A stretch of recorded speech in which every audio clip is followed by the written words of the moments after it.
Hello hi ನಮಸ್ತೆ. ಇದು ಗುರುವಾರದ mini vlog. ಸಂಜೆ ಪೂಜೆ ಮಾಡಿ ಆಯಿತು ಆ್ಯಂಡ್ ಎವ್ರಿ ವೀಕ್ ಥರ ಟೆಂಪಲ್ಗೆ ಹೋಗೋಕ್ಕೆ ಆಗಲಿಲ್ಲ. ಆ್ಯಂಡ್ ಕೆಲವರು ನನಗೆ ಡಿ ಎಮ್ ಮಾಡಿ ಕೇಳ್ತಾಯಿದ್ರು, ಇದು ಧೂಪದ್ದು ಲಿಂಕ್ ಬೇಕು ಅಂತ ಹೇಳಿಬಿಟ್ಟು. ಇದು ಆ್ಯಕ್ಚುಲಾಗಿ ಮಣ್ಣಿಂದು ತಿರುಪತಿಗೆ ಹೋದಾಗ ಶಾಪ್ ಮಾಡಿರುವಂಥದ್ದು, ಸೊ ಹಾಗಾಗಿ ಲಿಂಕ್ ಇಲ್ಲ. ಆ್ಯಂಡ್ ನಾನು ವೀಡಿಯೋಸ್ ಮಾಡ್ತಿದ್ರೆ ಇತ್ತೀಚೆಗೆ ರಿಚನ್ ನನ್ನನ್ನು ಶೂಟ್ ಮಾಡು ಅಂತ ಹೇಳಿ ಅಂತಾನೆ. ಇದನ್ನು ಮುಗಿಸಿದ ಮೇಲೆ ಬೆಟ್ಟದ ನಲ್ಲಿಕಾಯ್ದು ಒಂದು ತೊಕ್ಕು ಮಾಡ್ತಾಯಿದ್ದೆ.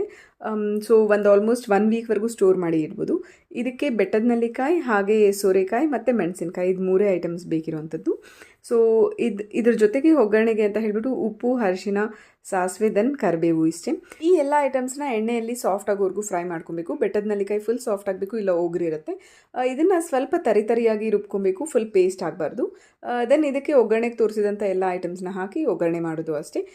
ಸಾಲ್ಟ್ ಆ್ಯಂಡ್ ಖಾರ ನಿಮ್ಮ ಟೇಸ್ಟ್ ತಕ್ಕಗೆ ಅರೇಂಜ್ ಮಾಡ್ಕೊಬೋದು. ಅಷ್ಟೊತ್ತಿಗೆ ಹರಿ ಆಫೀಸಿಂದ ಬಂದರು, ಹರಿಗೆ ಟೇಸ್ಟಿಂಗ್ಗೆ ಅಂತ ಹೇಳಿ ಕೊಡ್ತಾ ಇದ್ದೆ. ಇವತ್ತಿನ ವ್ಲಾಗಲ್ಲಿ ಇಷ್ಟೇ. ಮತ್ತೆ ಸಿಗೋಣ. Love you all. Bye bye.